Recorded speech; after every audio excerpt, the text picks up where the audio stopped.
જન આરોગ્ય યોજના હેઠળ રાજ્યના 4 હોસ્પિટલ સામે કાર્યવાહીના મામલામાં અંકલેશ્વરની જયાબેન મોદી હોસ્પિટલ સામે ટ્યુબર બોર્ડના સર્ટિફિકેટ અને સિક્કાનો ગેરવહીવટ કરાયો હોવાનો આક્ષેપ કરવા સાથે હોસ્પિટલને 33 લાખ ઉપરાંતનો દંડ ફટકારાયો છે,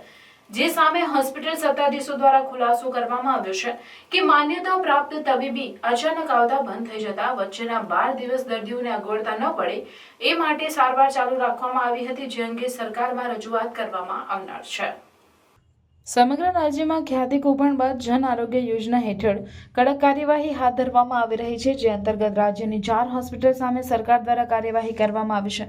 આ મામલામાં અંકલેશ્વરની જયાબેન મોદી હોસ્પિટલ સામે ટ્યુમર બોર્ડના સર્ટિફિકેટ અને સિક્કાનો ગેરવહીવટ કરાયો હોવાનો આક્ષેપ કરવા સાથે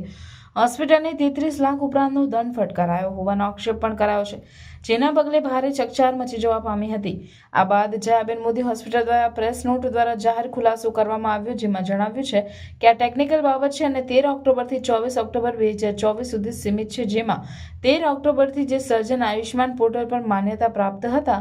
તેમને હોસ્પિટલમાં અચાનક જ આવવાનું બંધ કરી દીધું હતું, જેથી દર્દીઓની સારવાર બંધ થઈ જતી હોય તેમ તેમની સાથે સેવા ચાલુ રાખવા અંગે વાતચીત ચાલુ હતી। નવા તબીબને માન્યતા માટે તે જ દિવસે અરજી કરવામાં આવી હતી, જે ભરૂચ જિલ્લા કક્ષાએ માન્ય થઈને ગાંધીનગર વડી કચેરીએ 24 ઓક્ટોબરના રોજ મળ્યું હતું। આ વચગાળાના 12 દિવસ દરમિયાન સારવારની નિયમિતતા જળવાઈ રહે અને દર્દીઓને મુશ્કેલી ના પડે તે માટે સારવાર ચાલુ રાખવામાં આવી હતી।